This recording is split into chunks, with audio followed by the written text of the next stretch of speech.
Welcome back to Inside Politics. Our guest today is House Speaker Beth Harwell. Speaker Harwell, there was news that you broke right at the end of the session that the legislature by 2017 may be moving to the Cordell Hall State Office Complex right next to the Capitol and use it for its offices and committee rooms because remodeling the current legislative plaza just appears to be way too expensive.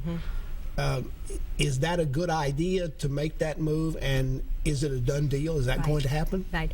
I believe it is, and I've analyzed this ever since I've become Speaker, so this has been a plan in the process for quite some time to analyze this, and without a doubt, I think it is.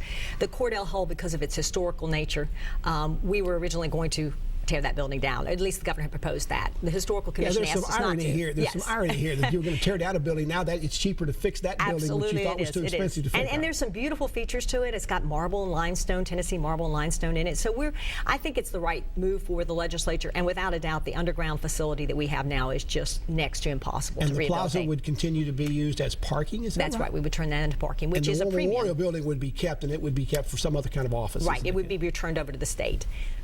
Okay. One bill that did not pass in the final days of the session was one that would grant in-state tuition for undocumented students.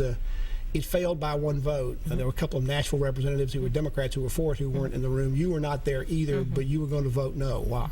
Well, I think some people had some real concerns about the bill because these children were going to be given in-state tuition based on DACA, which is a federal immigration plan that was approved not by Congress, but it was an executive order by the President of the United States. Some people feel that that's unconstitutional for him to be passing these executive orders regarding this issue, that it should come through the legislature. So some Republicans held that. There's some merits for it. These children are here at no fault of their own.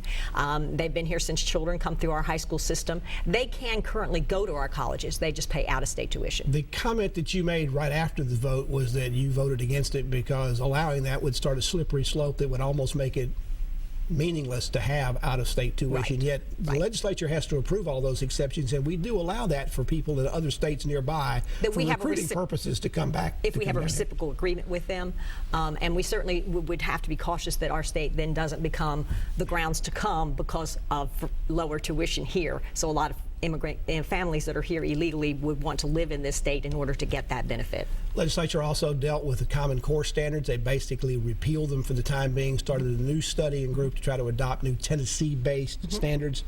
But at the end of the day, how different is that really going to be than what the Common Core standards say and do? I think it will be tremendously different. I think you're going to have higher standards. I think they're going to be set by Tennesseans for Tennessee children, and I think we'll continue to keep those high standards because we know it's making a difference for our children. And the Common Core brand had just been destroyed. I mean, it really had, and for sometimes legitimate reasons and sometimes not.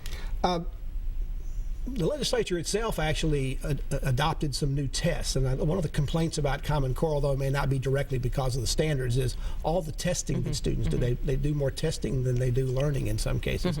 This new test is about civics. Is it something that we really need to do, and why wasn't it incorporated into some other test that the students already take instead of establishing yet another test? Right, and that certainly is a legitimate concern. I should point out that the state only requires one test per year, and that's the TCAP.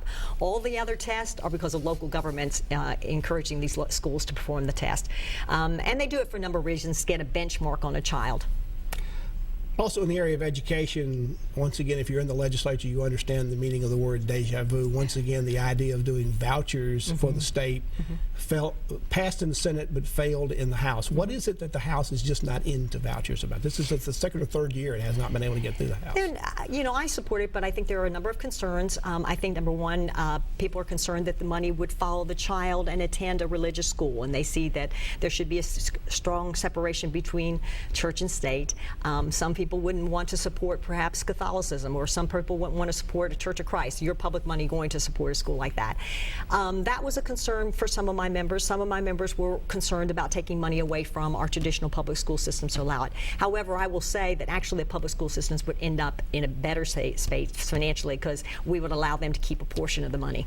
One of the bill or process that the legislature did not approve this year is the right that the legislature was given by voters last November to start providing confirmation of appellate judges, Supreme Court judges that the governor might nominate. So if we have a vacancy come up and the governor makes a nomination, what does the legislature do between now and next January? It would be strictly the governor's call. And so I think that Would these judges take office without confirmation? I would assume they would. And then, so I've talked to the lieutenant governor about it, and without a doubt, we need to pass legislation next year. Well, is this going to be critical enough that you might need to come back into special session to deal with it? So you've got a plan in place to do this, because if a judge took one of those positions and started hearing cases, that would be ground certainly for those to be appealed, because that person could be argued has not been properly approved to be in that office. That's a serious, potential serious problem. It is, and we have some legal scholars looking at that very issue just right now. One other issue that's still up before the legislature that's been sent to a study committee this summer is the right to die legislation. John J. Hooker, longtime political activist and candidate, is pushing it. What do you think his chances for passage are in 2016?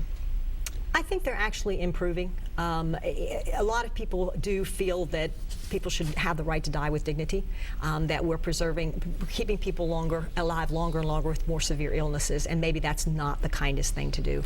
So I submit it probably has a chance of passage. Speaker Harwell, thank you so much for coming in. I'm sure we'll have you back in here later on as more issues develop. Thank you. And thank you for joining us on Inside Politics this week. Hope you can make it back here again for a future show. If you can't get the politics in the meantime, go to the NewsChannel 5 website. You'll find my Capitol Review commentary there. There's a new commentary posted every Friday afternoon. Enjoy the rest of your weekend, and we'll see you back here next time. Goodbye.